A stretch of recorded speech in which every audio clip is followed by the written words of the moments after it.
નીટના પેપરમાં જે તમારા પ્રશ્નો મને અહીંયા મળેલા છે એનો આપણે સોલ્યુશન કરીએ. મોટાભાગે આ વખતે જે પ્રકરણ હતા એ થિયરી બેઝ પ્રકરણ વધુ લાગ્યા, કારણ કે 14 પ્રકરણ 14, 15 અને 8 અને 9 એમાં લગભગ મને આ પ્રશ્નોના ક્રમ નથી ખબર, એમ છતાં તમને કહી દઉં કે તમારા મોટાભાગના ડાઉટ હશે ને 9મા પ્રકરણના હશે. ક્રમ નથી ખબર, આમાં તો ખાલી ક્રમ જ લખ્યા છે, પેપર મેં જોયું નથી, પણ લગભગ એવું હોય, કારણ કે થિયરી પર બાકી તો બધું સમજી શકાય એવા બધા પ્રશ્નો હતા. ઓકે, સૌથી પહેલા મિત્રો 7મો પ્રશ્ન છે. એની સિવાયના પ્રશ્નો જે તમારા હોય એ પાછા મને તમે કહી દેજો, એટલે એનું આપણે સોલ્યુશન કરીશું મિત્રો. પણ થિયરિકલ જે પ્રશ્નો છે ખાસ તૈયારી કરવી. હવે જો અહીંયા 7મો પ્રશ્ન છે.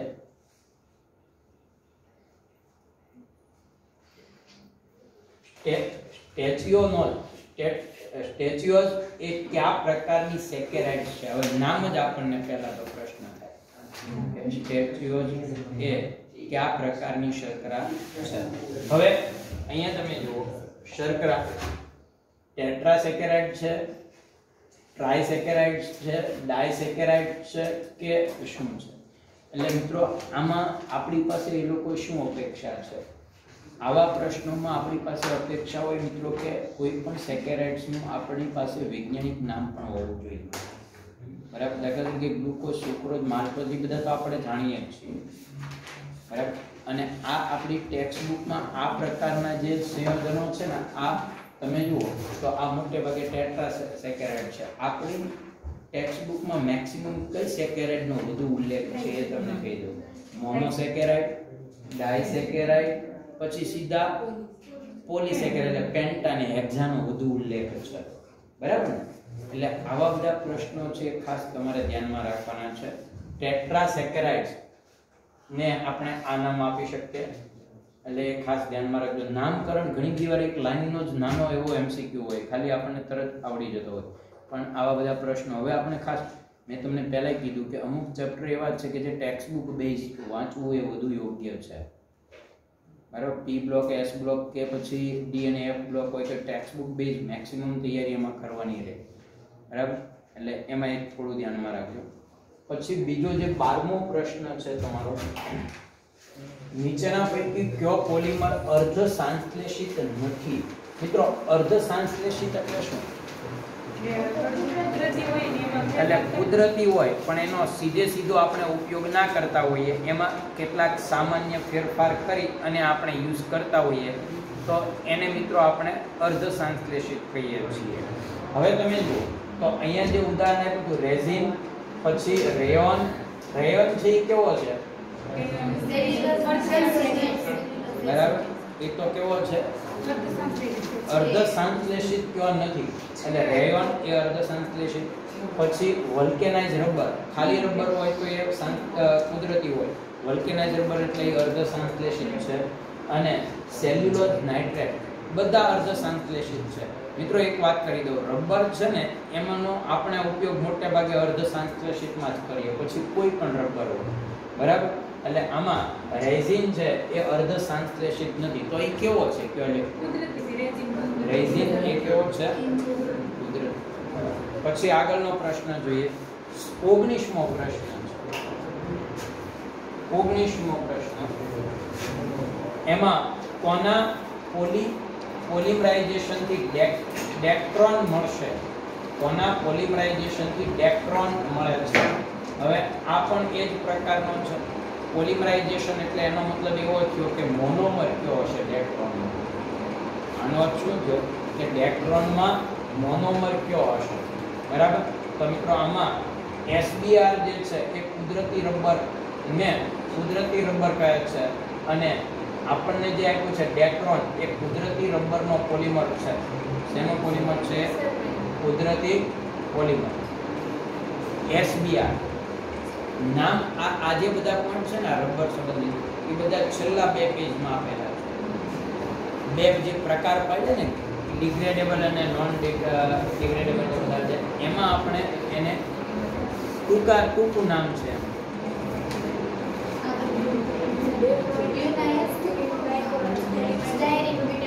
ઇથિલિન ગ્લાયકોલ અને ફેલિમાઇડ, બરાબર.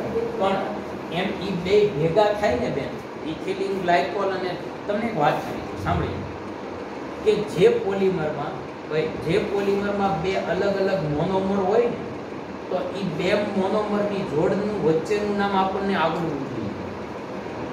તમે જો ઇથિલ બેને કીધું કે છે ડેક્રોન તો ઇથિલિન ગ્લાયકોલ ને ફેલિમાઇડ નું નથી, બરાબર છે. તો ઇથિલિન ગ્લાયકોલ અને ફેલિમાઇડ હું એમ ન બોલી શકું કે ડેક્રોન એ ઇથિલિન ગ્લાયકોલ નો પોલિમર છે, કે હું ખાલી ફેલિમાઇડ નું ન કહી શકું, પણ એ બંનેને જોડવાથી જે રચના બને એનો ફેલિમાઇડ છે, એનો ઈ પોલિમર છે. સમજી ગયા તમે? એટલે ઇથિલિન ગ્લાયકોલ અને ફેલિમાઇડ બે ભેગા થઈને જે બનાવે એનો પોલિમર કહેવાય, કોઈ એકનો નહીં. એટલે ખાસ યાદ રાખજો કે જેમાં બે અલગ અલગ મોનોમરનો યુઝ થતો હોય એકાંતરે, એટલે વારાફરતી, પહેલું પછી બીજું, પાછું પહેલું બીજું, તો એમાં બંનેને જોડવાથી બનતી એક રચના છે ને એનો પોલિમર એને ગણાય, નહીં કે બેમાંથી કોઈ એક. કારણ કે કોઈ એકથી આ રચના નથી બનતી, બંને સંયોજન ભેગા થઈને આ રચના બનાવે છે, બરાબર. એટલે આમાં એક તમારે ખાસ ધ્યાનમાં રાખવાનું. કેમ? આ તો શું છે? એ બને એનાથી જો, તો એ શેનાથી બને જો?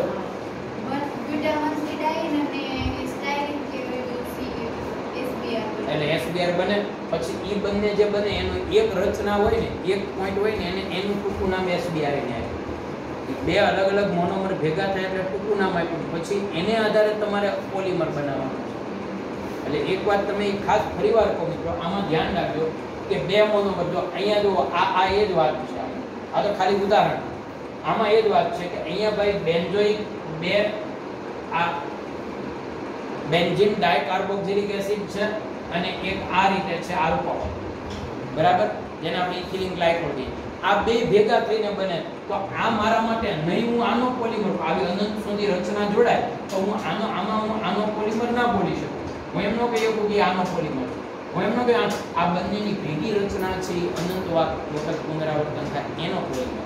એટલે ખાસ કરીને આ પ્રકરણમાં તમારે સૌથી અગત્યનો ટફ પોઈન્ટ ક્યાં પર શીખો છો ને, આ લોકો આના શોર્ટ ફોર્મ આપે, આપણી પાસે બધાના શોર્ટ ફોર્મ નથી, બરાબર.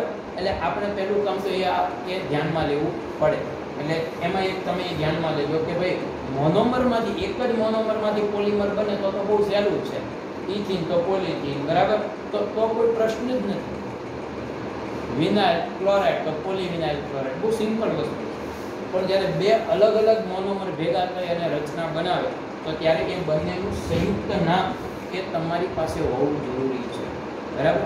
તો જ એ તમને ખ્યાલ આવશે, નહીતર એ પ્રશ્ન થશે. ત્યાર પછી 21મો પ્રશ્ન છે. એમાં શું છે જો, નીચે પૈકી કોણ ન્યૂનતમ સહસંયોજક ત્રિજ્યા ધરાવે છે? મિત્રો સહસંયોજક ત્રિજ્યા સૌથી ઓછી કોની હોય એ તમારે કહેવાનું છે. હવે તમે એવું શીખ્યા છો, યાદ કરો કે એક જ આવર્તમાં આવેલા સમૂહ હોય, એમાં આપણે આગળ જઈએ એટલે ત્રિજ્યા શું થાય? ઘટે. આગળ જઈએ એટલે ત્રિજ્યા ઘટે, બરાબર ને ભાઈ? તો આમાં હકીકતમાં તમે જુઓ તો સૌથી પહેલું તત્વ મેંગેનીઝ છે, જેનો પરમાણુ ક્રમાંક 25 છે. પછી કોણ છે? નિકલ છે, એનો પરમાણુ ક્રમાંક 28 છે. પછી કોણ છે? કોપર, જેનો પરમાણુ ક્રમાંક 29 છે. અને છેલ્લે કોણ છે? ઝિંક, જેનો પરમાણુ ક્રમાંક 30 છે.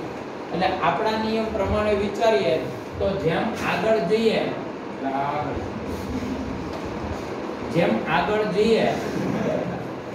એમ ત્રિજ્યા શું થાય?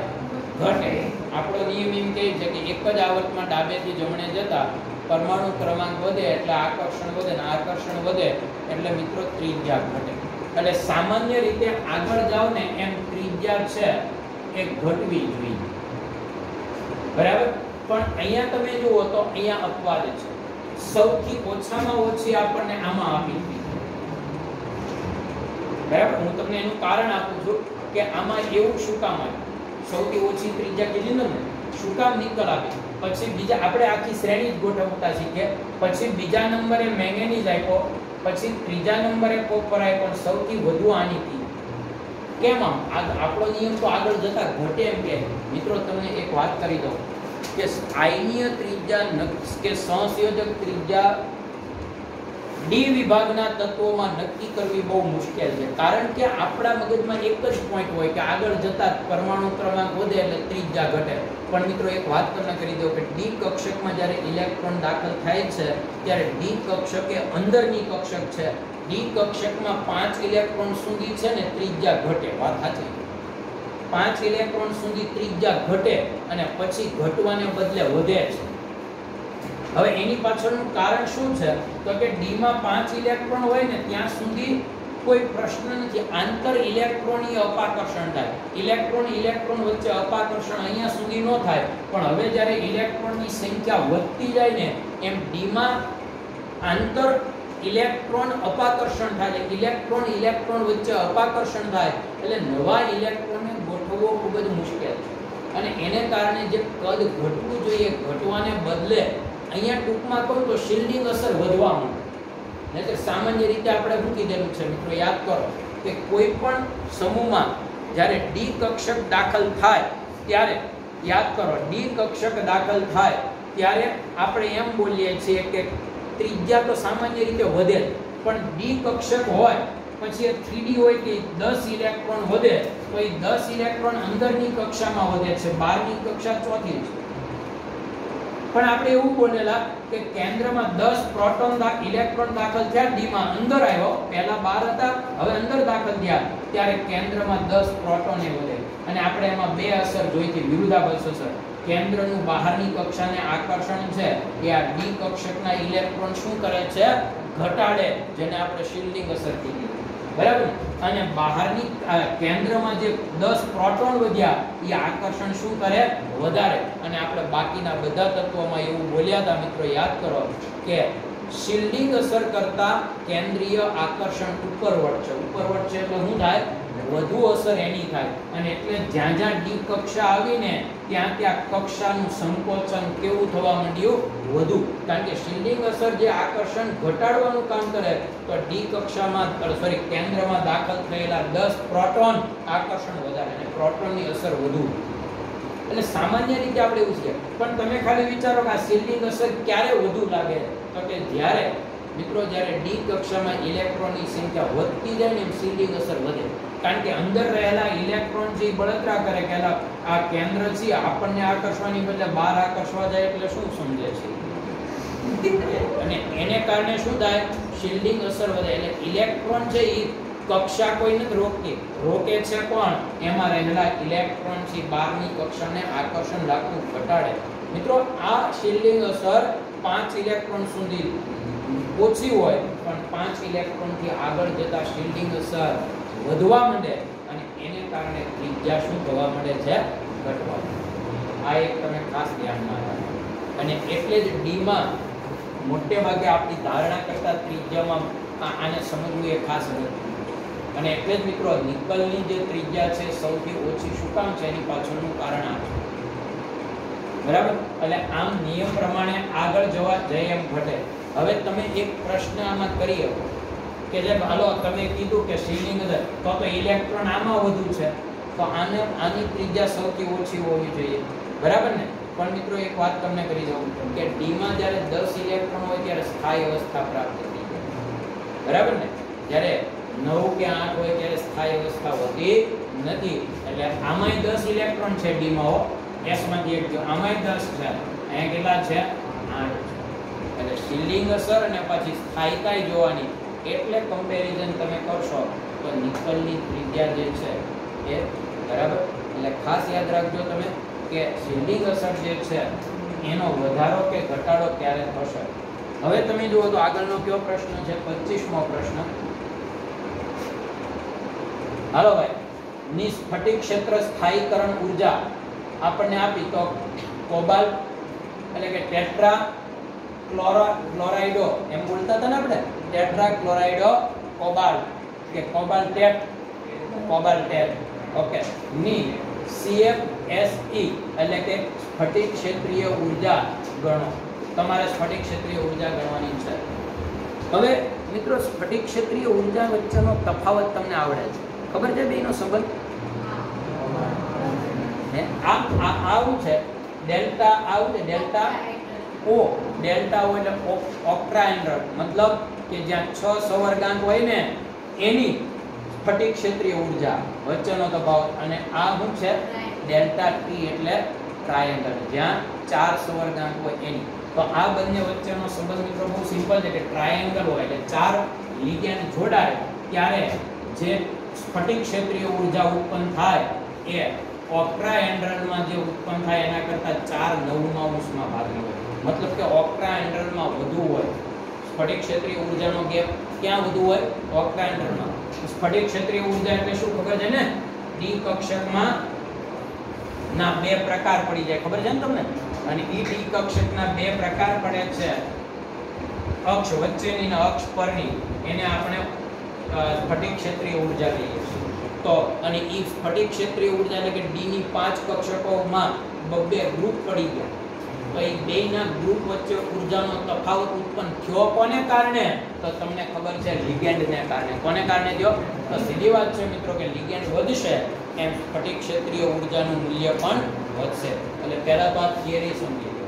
હવે તમને ઓક્ટ્રાહેડ્રલની આપી છે, આ તો બહુ સિમ્પલ પ્રશ્ન થઈ ગયો. હવે ઓક્ટ્રાહેડ્રલ, આ ઓક્ટ્રાહેડ્રલ છે મિત્રો. 6 લિગેન્ડ જોડાય એટલે કેવો આકાર થાય? અષ્ટફલકીય. અષ્ટફલકીય અને ઓક્ટ્રાહેડ્રલ કહેવાય. તો એની ઊર્જા આપણને આપી અને 4 લિગેન્ડ જોડાય તો એને શું કહેવાય? ટેટ્રાહેડ્રલ. અને એની ઊર્જા આપણે શોધવાની છે એટલે અહીંયા 18000 મૂકી દો તો અહીંયા આવશે 9×2000 એટલે ફાઇનલ જવાબ કેટલો મળશે આપણને? 8000. કેટલો મળશે? 8000. હવે જુઓ તો 29મો પ્રશ્ન છે. 29મો, નીચે પૈકી કયું વાક્ય ખોટું છે? બરાબર, નીચે પૈકી કયું વાક્ય ખોટું છે? ક્રોમેટ એ આકારમાં ચતુષ્ફલકીય છે. પછી ડાયક્રોમેટ એ CrO બંધ ધરાવે છે. પછી સોડિયમ ડાયક્રોમેટ એ કદ માપકમાં પ્રાથમિક ધોરણમાં છે. બરાબર, અને આમાંથી એક પણ નહીં. મિત્રો આપણે પહેલા આને સમજીએ. આ જે CrO4 છે ક્રોમેટ, એનો આકાર સમચતુષ્ફલકીય છે. સાચું છે આ વિધાન? તમે જો તમને ક્રોમેટનું બંધારણ આવડતું હોય તો ખબર પડશે. ક્રોમિયમનો ઓક્સિડેશન આંક 6 છે. 2 ઓક્સિજન ડબલ બોન્ડથી છે અને 2 ઓક્સિજન સિંગલ બોન્ડથી છે. એની ઉપર ઋણ ભાર છે. મિત્રો અહીંયા તમે જુઓ તો ક્રોમિયમ છે એ કુલ કેટલા બંધ બનાવે છે? 6. પણ સહસંયોજક બંધ કેટલા છે? 4. અને તમને બધાને ખબર છે કે બંધ હંમેશા કોને આકાર હંમેશા કોને આધારે નક્કી થાય? સહસંયોજક બંધને આધારે. એટલે આમાં કયા પ્રકારનું સંકરણ છે ખબર? ક્રોમિયમમાં sp3 સંકરણ હશે અને આ sp3 સંકરણને લીધે મિત્રો એનો આકાર ચતુષ્ફલકીય હોય. એટલે આ ખાસ ધ્યાનમાં રાખો. પછી ડાયક્રોમેટમાં 2 ક્રોમિયમ વચ્ચે ઓક્સિજન હોય. યસ, આ એક ક્રોમેટ છે. હવે બીજો ક્રોમેટ તમારી સામે આવો જ હું મૂકું, બરાબર, હાલો આ રીતે મૂકું તો હકીકતમાં 2 ક્રોમિયમ સાથે ઓક્સિજન કેટલા થઈ જાય? 8 થાય. પણ આપણને અહીંયા 7 જ આપ્યા. શું કામ? તો કે અહીંયાથી બે જ્યારે ડાયક્રોમેટ જોડાય છે ત્યારે બેમાંથી એક ઓક્સિજન દૂર થાય અને આ રીતે તો શું થયું? CrO બધું બન્યો કે નહીં? તો એ વિધાન પણ બરાબર છે. ત્રીજું વિધાન જોઈએ તો સોડિયમ ડાયક્રોમેટ એક કદ માપકમાં પ્રાથમિક ધોરણમાં છે. એટલે કે પ્રાથમિક ધોરણે દ્રાવ્યતા માટે વપરાતું નથી એમ કહેવા માંગે છે. કારણ કે આપણે એટલે શું કહેવા માંગે છે કે મોટે ભાગે કદ માપકમાં પ્રાથમિક ધોરણે છે. એટલે કે કદ માપક પૃથ્થકરણમાં તમે પ્રેક્ટિકલ નથી કર્યું. કદ માપક પૃથ્થકરણ 12મા ધોરણમાં આવે છે. જેમ એસિડ બેઝ તટસ્થીકરણ હોય ને કદ માપક પૃથ્થકરણ આવે. તો એ લોકો એમ કહે છે કે ડાયક્રોમેટનું કયું સ્વરૂપ કદ માપક પૃથ્થકરણમાં વપરાય? મિત્રો ડાયક્રોમેટનું સોડિયમ ડાયક્રોમેટ નહીં, પોટેશિયમ ડાયક્રોમેટ વધુ વપરાય. કારણ કે પોટેશિયમ ડાયક્રોમેટ છે ને પ્રમાણમાં વધુ દ્રાવ્ય પદાર્થ છે. એટલે કદ માપક પૃથ્થકરણમાં સૌથી વધુ ઉપયોગ કોનો થાય છે? પોટેશિયમ ડાયક્રોમેટનો, સોડિયમ ડાયક્રોમેટનો નહીં. જો તમને નો ખ્યાલ હોય તો હવે યાદ રાખજો. કેટલાક પ્રશ્નો એવા હોય મિત્રો કે જે પહેલી વાર આપણી સામે આવ્યો, એ થિયરી પહેલી વાર, તો એવા પ્રશ્ન ખોટા પડે નહીં પહોંચે. કારણ કે એમાંથી તો આપણને શીખવાનું છે. આમાંથી 5 પ્રશ્નો એવા આવે જે થિયરી આપણને આવડે છે તો આપણી કોઈ મિસ્ટેકને લીધે માર્ક્સ તૂટે ને એ ટેન્શન. બાકી આમાંથી 5 પ્રશ્નો એવા જે તમારી સામે હજી નથી આવ્યા અને એ આપણને શીખવા મળી જાય તો એ આપણા માટે પોઝિટિવ. પણ આ રીત હવે નહીં ભૂલવાની. જે આપણે વાત કરીએ બીજી વાર તમને ખ્યાલ હોવો જોઈએ. હવે મિત્રો ત્યાર પછીનો જે પ્રશ્ન છે એ છે 32. કોબાલ્ટ ના એક સંયોજનની સૈદ્ધાંતિક દ્વિધ્રુવીય ચાક માત્રા 3.87 bm છે તો તે નીચેનામાંથી કયું સંયોજન સાચું હશે? કેટલાને આ પ્રશ્ન આવડે? આવડી ગયો?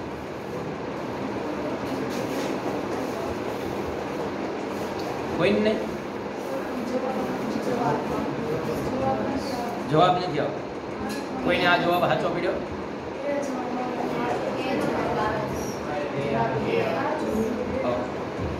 હાલ કાંઈ વાંધો નહીં. એટલે ટૂંકમાં જવાબ ખોટો હોય એવું તમને લાગે છે એમ ને? કાંઈ વાંધો. હવે મિત્રો પહેલા તમને એ કહો કે આની ચુંબકીય ચાક માત્રા 3.87 છે એટલે તમારે શું સમજવાનું? આની પાસે અયુગ્મિત ઇલેક્ટ્રોનની સંખ્યા. ઓકે, તો હું આવી રીતે લખી શકું. પહેલા હું કોબાલ્ટની ઇલેક્ટ્રોન રચના લખું. શું છે ભાઈ બોલો તો? આર્ગોન 4s2 અને 3d7. ઓકે, હવે તમે વિચારો કે અત્યારે આની d માં 7 ઇલેક્ટ્રોન છે. ઓકે, અને s માં 2 છે. ખ્યાલ આવી ગયો? હવે આગળ મિત્રો 3 અયુગ્મિત ઇલેક્ટ્રોન એનો ચુંબકીય ક્વોન્ટમમાં કાપ્યો એના ઉપરથી મને એટલી તો કન્ફર્મ થઈ ગયું કે આનો અયુગ્મિત ઇલેક્ટ્રોનની સંખ્યાની પાસે 3 હશે. હવે 3 અયુગ્મિત ઇલેક્ટ્રોન બે અવસ્થામાં હોય. કાં તો કોબાલ્ટ છે ને એ +2 હોય તો આ બે ઇલેક્ટ્રોન ગુમાવી દે તો પણ એની પાસે 3 અયુગ્મિત ઇલેક્ટ્રોન આવે. છે કે નહીં જોઈએ? અથવા તો કોબાલ્ટ છે એ કયો હોય ખબર તમને? કોબાલ્ટ એ 2 ને 2 4 ને 2 6 ઇલેક્ટ્રોન ગુમાવે ત્યારે. આના 2 પછી અહીંથી આ 2 ડબલ છે 2 અને 2 અહીંયાથી એટલે 6 ગુમાવે ત્યારે. આ બે અવસ્થામાં ક્રોમિયમ પાસે 3 અયુગ્મિત ઇલેક્ટ્રોન હોય. આ તો સમજાય? સોરી મને ક્રોમિયમ કહ્યું. કોબાલ્ટ. બરાબર ને? આ બે અવસ્થામાં મિત્રો આમાં આવશે. હવે આમાં આપણે એ જોવાનું છે હવે તમારે અહીંયા કે આમાંનું કયું સંયોજન છે એ વધુ યોગ્ય છે. બરાબર ને? તો તમને આમાં પ્રશ્ન ક્યાંથી મને નથી ખબર પડતી કે એ શું કામ આવી, તમે શું કઈ રીતે નિર્ણય કર્યો? CO+2 અહીંયા એકમાં જ બને છે. બેનનું કહેવાનું એમ છે. ઓકે, આ બીજા કોઈ આ ઓકે વાત કરી દીધી બેને કે ભાઈ CO+2 એમાં એકમાં જ બને છે એટલે પૂરી શક્યતા છે કે એ જવાબ આવશે. એમાં કોબાલ્ટ છે એ +3 ઓક્સિડેશન આંક ધરાવે અને +3 હોય તો અહીંયા એક ઇલેક્ટ્રોન હોય તો ઓક્સિડેશન આંક 4 થઈ જાય. બરાબર છે? એટલે વાત બરાબર છે. પણ એક વાત તમને કરી દઉં મિત્રો કે અહીંયા એને આપણને સંકીર્ણ સ્વરૂપ આપવું જોઈએ. કારણ કે આપણે દ્વિધ્રુવીય ચાક માત્રા જે સંકીર્ણ સંયોજન માટે શોધીએ છીએ એટલે કોબાલ્ટનો ઓક્સિડેશન આંક છે એ તમે કીધું +2 હોય તો આ શક્ય બને. વાત તમારી બરાબર છે.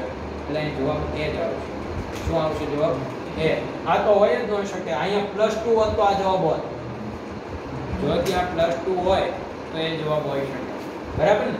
એટલે +2 નથી એટલે જવાબ શક્ય નથી. હવે જુઓ તો 35મો પ્રશ્ન છે. નીચેના પૈકી કયું લિગેન્ડ કિલેટ સંયોજન બનાવતું નથી? મને પહેલા એ કહો કિલેટ એટલે શું? યસ, જેમાં દ્વિદંતીય જેમાં જે લિગેન્ડમાં સંવર્ગ સ્થળ નિર્દેશક 2 હોય. સંવર્ગ સ્થળ નિર્દેશક એટલે હું ઇલેક્ટ્રોનનું દાન કરવું તો એ કિલેટ બને. 2 હોય 3 હોય 4 હોય તો બને. સમજાયું? 1 હોય તો કિલેટની રચના શક્ય નથી. હવે તમે આમાં જુઓ તો આમાં ક્યાં ક્યાં આવશે? ઓક્ઝેલેટ આયનમાં તો બે લિગેન્ડ છે હો ભાઈ. બરાબર ને? પછી ઇથેન 1,2 ડાયમાઇન એમાં 2 એમાઇન આવશે, 2 આવશે. પછી પ્રોપેન 1,2 ડાયમાઇન એમાં આવશે. બરાબર ને? પછી શું આપ્યું છે જુઓ તો ઇથેનેમાઇન. ઇથેનેમાઇન એટલે શું? ઇથેન સાથે એમાઇન એટલે ઇથેનેમાઇન. મિત્રો આમાં એક જ લીધે સંવર્ગ સ્થળ નિર્દેશક. ઇલેક્ટ્રોનનું દાન કરનાર એક જ છે અને સંવર્ગ સ્થળ નિર્દેશક એક હોય તો એ સાદો બંધ બનાવે એક ઇલેક્ટ રચના કરી શકતો નથી. સમજાયું આ મેં જે કીધું? હવે બીજી વાર આ ભૂલ નહીં કરતા.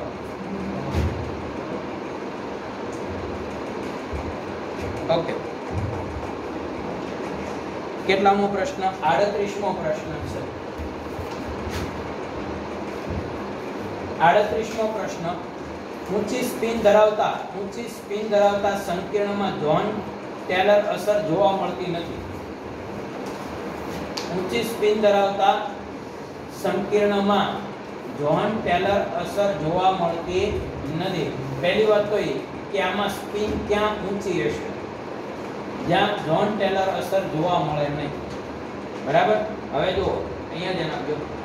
ઊંચી સ્પિન ધરાવતા સંકીર્ણમાં જ્હોન ટેલર અસર જોવા મળતી નથી. પહેલી વાત તો એ મને કહો કે આમાં ઊંચી સ્પિન ધરાવતું સંયોજન હકીકતમાં બી છે જ. સ્પિન એટલે શું?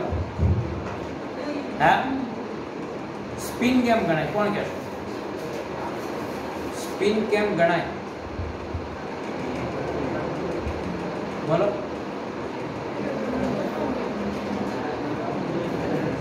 હે, સ્પિન કેમ ગણાય? ભાઈ અયુગ્મિત ઇલેક્ટ્રોન હોય ને એને સ્પિન હોય. બરાબર? અયુગ્મિત ઇલેક્ટ્રોન હોય, એક મિનિટ કહો, આમ હોય ને યુગ્મ તો 1 + 1 દૂતીયાંશ હોય તો 1 - 1 દૂતીયાંશ એટલે ફાઇનલ 0 થઈ જાય. બરાબર ને? એટલે યુગ્મિત ઇલેક્ટ્રોન મોસ્ટલી હું કહેતો કહું જ છું તમને કે યુગ્મ જ્યાં પછી કોઈ સ્પિન વધતો નથી. એ પહેલા બધું વધે છે. બરાબર ને મિત્રો? આમાં આપણે એ સમજવાનું છે કે એવો કયો સંયોજન છે કે જેમાં જ્હોન ટેલર અસર, જો ઊંચી સ્પિન તો હકીકતમાં સૌથી વધુ આમાં સીમાં જ આવશે. બરાબર? સીમાં આવશે. શું કામ? કારણ કે એમાં 4 અયુગ્મિત ઇલેક્ટ્રોન છે. પછી 9 જેમાં છે એમાં એક જ છે, ઓલામાં 2 છે અને આમાં કેટલા આવશે? 3. તો ઊંચી સ્પિન તો ક્યાં છે? સીમાં છે. પણ મિત્રો અહીંયા તમને એક શબ્દ વાપરો જે તમારા માટે પહેલો છે, જ્હોન ટેલર અસર. બરાબર? જ્હોન ટેલર અસર એટલે શું? તો કે સ્પિન ઊંચી હોય પણ જ્હોન ટેલર અસર દેખાતી ના હોય. મતલબ એવો જ કે જો તમે એની સ્પિન ઘટાડવા જાઓ ને તો આ પ્રકારનું સંકરણ તમને જોવા મળતું હોય અને જ્હોન ટેલર અસર એટલે જોવા ના મળતું. એને એમ કીધું કે ઘણી બધી વાર આપણે ડી કક્ષાના ઇલેક્ટ્રોનનું યુગ્મીકરણ કરતા હોઈએ, જોડકા બનાવતા હોઈએ, તો એ જોડકા વાસ્તવિક નથી હોતા. જ્હોન ટેલર એવું કીધું. દાખલા તરીકે તમે આ જવાબ આપ્યો એટલે હું આ તમને સમજાવું. D4 છે તો D માં 4 ઇલેક્ટ્રોન છે. D ને કુલ 5 પેટા પ્રકાર છે. હવે એનું તમે યુગ્મીકરણ કરો એટલે 2 જ કક્ષા ભરાય. તો D કેટલી ખાલી પડે? 3. હવે તમે ખાલી વિચારો કે કોઈ દિવસ D છે, કોઈ સંકરણમાં D3 વાપરેલું છે તમે કે D કા D2 હોય, D3 હોય કોઈ દિવસ શક્ય છે કે 7 હોય પણ 7 સવર્ગાંક હોય ત્યારે D આગળની યુઝ કરતા હોઈએ છીએ. 7 સવર્ગાંક આપણે લેતા નથી. આમાં મેક્સિમમ કેટલા હોય? 6 હોય. 6 થી વધુ તો આપણે લેતા નથી. સમજી ગયા તમે? એટલે આ જે અસર છે ને, આ અસરને એવું કહેવામાં કે અહીંયા જે ખાલી અહીંયા તમારે લેવી ક્યાંથી પડે? અહીંથી જ યુઝ કરવી પડે. આનો તમે યુઝ ન કરી. અને જ્હોન ટેલર અસર તમને ક્યાં લાગુ? જ્હોન ટેલર અસર સૌથી પહેલા તમને યુઝ ક્યાં કરાવી હતી ખબર? જો કે એનું નામ આપણી ટેક્સ્ટ બુકમાં નથી આવતું, મેંગેનીઝમાં આવી. મેંગેનેટ જે હતું ને, પોટેશિયમ મેંગેનેટ, એનું બંધારણ જ્યારે તમે લખતા હતા ત્યારે ભલે એનો ઉલ્લેખ નહોતો થયો પણ એ જ્હોન ટેલર અસર હતી. આજે આપણે લેતા હતા ને એમાં મેંગેનીઝનો ઓક્સિડેશન +7 આવે અને +7 આવે એટલે એમાં બધું ખાલી થઈ જાય. ખાલી આર્ગોન ને 18 ઇલેક્ટ્રોન જ વધતા હતા. ખબર છે ને તમને? તો અહીંયા તમે જો તો સંપૂર્ણ D ખાલી હતી પણ એમ છતાં આપણે આ બધી ડી નો ઉલ્લેખ કરતા જ નહોતા, કારણ કે આપણે શું કરવું પડે, સંકરણમાં s ને t તો લેવી જ પડે, એટલે આપણે આનો આની એક ને આ બે કક્ષાનો ઉપયોગ કરતા હતા અને કાંઈ એક નો કરતા. કોઈ દિવસ આપણે બાકીની બધી કરી નથી. તો મિત્રો આ અસર જે દેખાડી છે જ્હોન ટેલર અસર, બરાબર? એટલે આમાં જ્હોન ટેલર અસર છે લાગુ પડે છે, ઊંચું સ્પિન છે પણ જ્હોન ટેલર અસર લાગુ પડે, મતલબ કે વચ્ચે કક્ષા ખાલી રાખવી, ખાલી રહે છે, બરાબર? ખાલી પડે છે.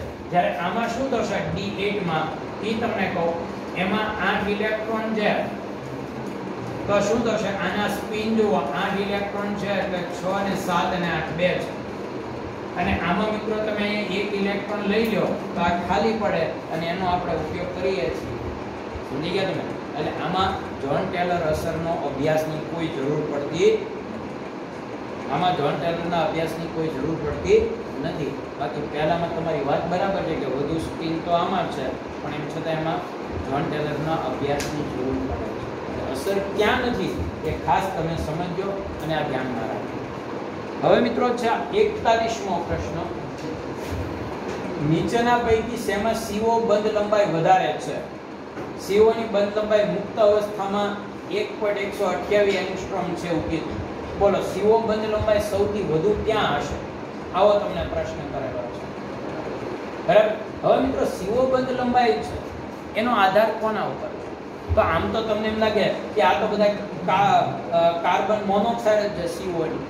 હા, અને વાત એ બરાબર છે, બધા કાર્બન મોનોક્સાઇડ જ છે, પણ બંધ લંબાઈ વધુ ક્યાં હશે અને બંધ લંબાઈ વધારે ક્યાં હશે એવો તમને પ્રશ્ન કર્યો, બરાબર ને? હવે તમે જુઓ, તમે એક બે પોઈન્ટ સમજાવીને ખ્યાલ આવશે. મને કહો પહેલા જે છે એમાં Fe છે એમાં વીજભાર કેટલો છે? કોઈ ગણીને કહી શકો? આ કાર્બન મોનોક્સાઇડ છે ને,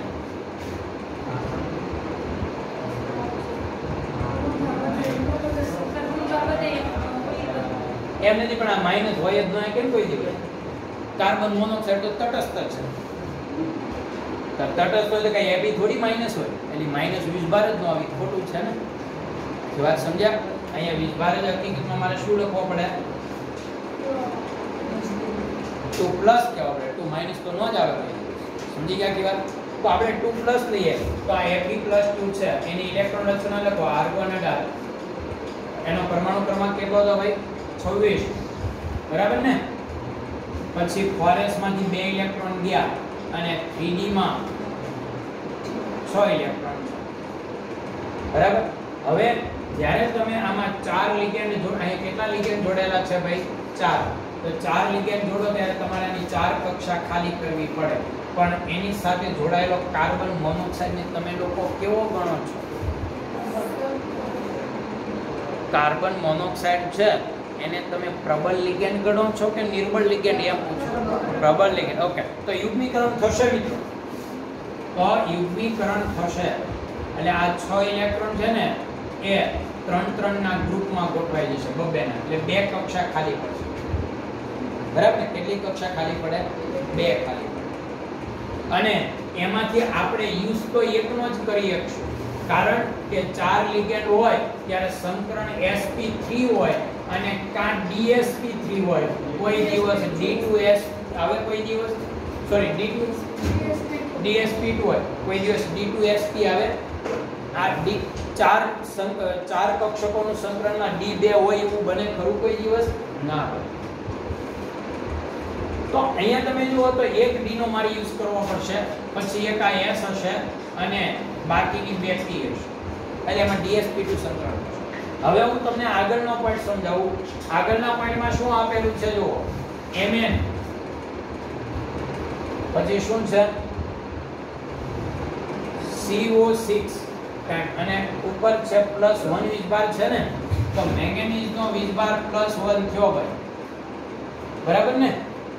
કારણ કે આ તો કેવો છે કાર્બન મોનોક્સાઇડ તો તટસ્થ છે. હવે આમાં તમે જુઓ તો મેંગેનીઝ નો ઓક્સિડેશન અંક 25 હતો, એટલે આર્ગોન 18 એનો પરમાણુ ક્રમાંક 25 હતો.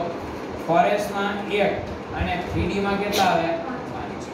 અહીંયા પણ યુગ્મીકરણ થશે, આની જેવી જ રચના બનશે, કારણ કે 5 ને 6 ઇલેક્ટ્રોન આ બાજુ લ્યો એટલે થાય કે નહીં એમાં, બરાબર? પણ મિત્રો એક વાત તમને કહી દઉં કે અહીંયા કોબાલ્ટ જે છે બરાબર સોરી કાર્બન મોનોક્સાઇડ છે બંધ લંબાઈ ક્યાં આવે કાર્બન મોનોક્સાઇડ છે અને 6 કાર્બન મોનોક્સાઇડ છે અષ્ટફલકીય રચના છે એક વાત ખાસ ધ્યાનમાં રાખજો કે અષ્ટફલકીય રચનામાં કોઈ દિવસ કાર્બન મોનોક્સાઇડ કાર્બન અને ઓક્સિજન વચ્ચેની બંધ લંબાઈ એ ટૂંકી હોય એનું કારણ શું છે તો કે આમાં સંકરણ છે એ વધુ છે સંકરણ વધુ છે આમાં સંકરણ તમે કરશો ને તો 2D નો યુઝ કરશો 2D 1S અને 3P 2D 1S અને 3P બરાબર ને અને હવે તમે આગળમાં સમજો તો નિકલ તો તટસ્થ છે મારે એક જ પોઈન્ટ યાદ કરાવવો છે આમાં આ તો મેં તમને ખાલી કમ્પેરિઝન કરવા સમજાવ્યું છે બાકી એક જ વાત કહી દઉં મિત્રો કે બંધ લંબાઈ ક્યાં વધુ હોય તો એક ખાસ ધ્યાનમાં રાખજો કે જ્યાં આ ખાસ ધ્યાનમાં રાખજો હું જે કહું છું બંધ લંબાઈ ક્યાં વધારે હોય ને ક્યાં ઓછી હોય તમારે સંકરણને આધારે નક્કી કરી લેવાનું સંકરણને આધારે નક્કી કરી લેવાનું કઈ રીતે આપણે નક્કી કરીએ તો કે એનો સંકરણ અને એનો આકાર જોવાનો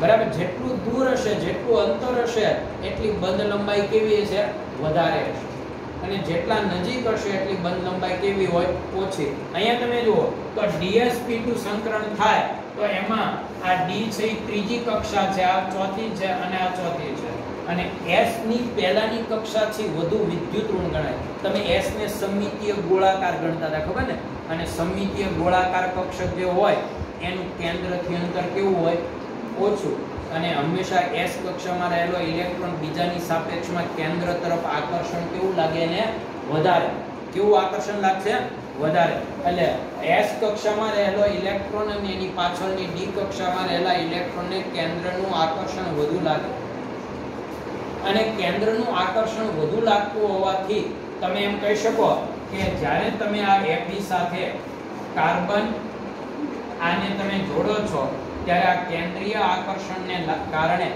આમાં જે સંકરણ થાય છે એમાં કેન્દ્રીય આકર્ષણને કારણે બંને પરસ્પર છે એ આકર્ષણ થાય અને આ પણ એને આકર્ષે છે સંકરણ વધુ છે અને આ જેટલો વધુ આ આકર્ષે એટલી આ બંધ લંબાઈ કેવી થશે વધશે અને અહીંયા તમે જુઓ તો s નું ટકાવાર પ્રમાણ ઘટી ગયું જોઈ લો ઓલામાં s નું ટકાવાર પ્રમાણ વધુ છે જોઈ લો 4 માંથી 1 s છે એટલે લગભગ 25% થયો અને અહીંયા તમે જુઓ તો 6 એ 1 છે એટલે પરસેન્ટેજ પ્રમાણ ઘટ્યું આકર્ષણ ઘટે એટલે બંધ લંબાઈ કેવી થશે ટૂંકી થાય ખાસ યાદ રાખજો કે અહીંયા આ જે લિગેન્ડ છે એ ઇલેક્ટ્રોનને આકર્ષવાની વૃત્તિ કેવી ધરાવે છે વધુ ધરાવતું હશે તો આ બંધ લાંબો થશે બરાબર એટલે સૌથી વધુ બંધ લંબાઈ છે એ આમાં તમે જવાબ આપી શકો કે બંધ લંબાઈ સૌથી વધુ કોની હશે કાર્બન અને ઓક્સિજનની બંધ લંબાઈ આપણે અહીંયા એટલી ગણીએ છીએ બરાબર આ જો બંધ લંબાઈ મુક્ત અવસ્થામાં એટલી હોય તો જ્યાં પેલો કેન્દ્રીય પરમાણુ વધુ આકર્ષે ત્યાં બંધ લંબાઈ શું થશે વધશે કારણ કે પહેલા ખાલી આ બે વચ્ચે જ બંધ હતો ત્યારે એની એક પોઈન્ટ કેટલી હતી 128 હવે જેટલું આ સાઈડથી આકર્ષણ વધુ લાગશે એટલે આ બંધ લંબાઈ વધશે બરાબર અને એ આકર્ષણ છે s કક્ષકનું ટકાવાર પ્રમાણ તમારે ધ્યાનમાં લેવાનું છે હવે જુઓ તો કેટલામો પ્રશ્ન છે 42મો પ્રશ્ન પણ આપેલો છે ભાઈ સંકીર્ણ આપ્યો છે ના શક્ય ભૌમિતિક સંઘટકોની સંખ્યા કેટલી આવશે કયો આમાં શક્ય ભૌમિતિક સંઘટકો કેટલા આવશે પહેલી વાત તો એ આપણે સમજીએ કે અહીંયા ભૌમિતિક સંઘટકો લિગેન્ડમાં સંકીર્ણ સંયોજનમાં કેટલા પ્રકારના તમે શીખ્યા બોલો એક ભૌમિતિકમાં સીસ અને બીજું HCl અને બોલો તો આમાં કોઈ લાગુ પડે છે આમાં સીસ અને ટ્રાન્સ લાગુ પડે ભાઈ લાગુ પડે શું કામ નથી લાગુ પડતું હા કે સીસ અને ટ્રાન્સ તો જ લાગુ પડે કે એમાં કેન્દ્રીય પરમાણુ હોય એની સાથે જોડાયેલા લિગેન્ડ બબ્બે હોય બે પ્રકારના હોય અહીંયા તો ચારે અલગ છે એટલે એનો સીધો મતલબ એવો થયો કે આમાં કોઈ ભૌમિતિક સંઘટકતા લાગુ પડશે નહીં ખાસ યાદ રાખજો લાગુ પડશે નહીં હવે બીજો પ્રશ્ન છે ભૌમિતિક સંઘટકતા લાગુ ન પડે તો પ્રકાશીય સંઘટકતા જુઓ પ્રકાશીય સંઘટકતા માટે મેં તમને કીધેલું કે ઓછામાં ઓછો એક દ્વિદંતીય કે ત્રિદંતીય લિગેન્ડ હોવો જરૂરી છે. હવે અહીંયા કોઈ દ્વિદંતીય કે ત્રિદંતીય તમને લિગેન્ડ દેખાય છે નથી, એટલે મિત્રો યાદ રાખજો કે આમાં પ્રકાશીય સમઘટકતા પણ તમને જોવા મળતી નથી. એટલે આનો ફાઇનલ જવાબ શું આવશે? કોઈ સમઘટકતા જ નહીં મળે. નથી ભૌમિતિક સમઘટકતા કે નથી એમાં પ્રકાશીય સમઘટકતા. કેટલામો પ્રશ્ન છે? 45મો પ્રશ્ન છે ભાઈ. આપેલ લિગેન્ડ, આ લિગેન્ડ છે આપેલો છે બરાબર, એટલું આવ્યું છે. આપેલ લિગેન્ડ એમાં પ્રશ્ન એવો કર્યો છે કે દ્વિદંતીય છે, ત્રિદંતીય છે, ષડદંતીય છે કે ચતુર્દંતીય છે. ઓકે, આપણે જોઈએ મિત્રો. એક તો આ ઓક્સિજન ઋણ છે એટલે આ લિગેન્ડ સવર્ગ સ્થળ નિર્દેશક તરીકે હશે. એટલે એક આવડો આ સવર્ગ, એક આવડો આ સવર્ગ સ્થળ, એક આ નાઇટ્રોજન સવર્ગ સ્થળ નિર્દેશાંક હશે કે નહીં? જોઈ લો. ઓક્સિજન ઋણ હોય તો એ હોય છે, ખબર છે ને, સવર્ગ સ્થળ નિર્દેશક હોય. પછી આવડો આ જે નાઇટ્રોજન છે આમ છે હો ભાઈ, CH3. આવડો આ જે કાર્બન CH3 છે એની હારે નાઇટ્રોજન છે, પછી એની હારે બે ઇથાઇલ છે, CH2 CH3, અને અહીંયા પણ CH2 છે. ગમે હોય ફેર શું પડે, ઇલેક્ટ્રોન નું દાન કરીએ કે નહીં? સમજી ગયા તમે? એટલે કેટલા આવશે કુલ કયો તો હવે તમારી સામે બંધારણ અહીંયા હું પૂછું, બોલો કેટલા આવશે? એક તો આ ઓક્સિજન કારણ કે એની પાસે ઇલેક્ટ્રોન યુગ્મ છે, એક આ નાઇટ્રોજન અને એક આ નાઇટ્રોજન, બરાબર ને? એટલે અહીંયા આપણને જવાબ શું મળશે મિત્રો? ચતુર્દંતીય. કેવો આવશે? ઓકે. હવે ગુસ્કેનો પેપર તમારી પાસે ન હોય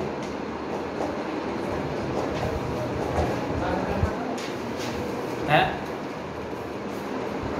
ગુસ્કેટ વાળા એ નથી. ઓકે, હવે તમારો કોઈ પ્રશ્ન હોય તો કહો.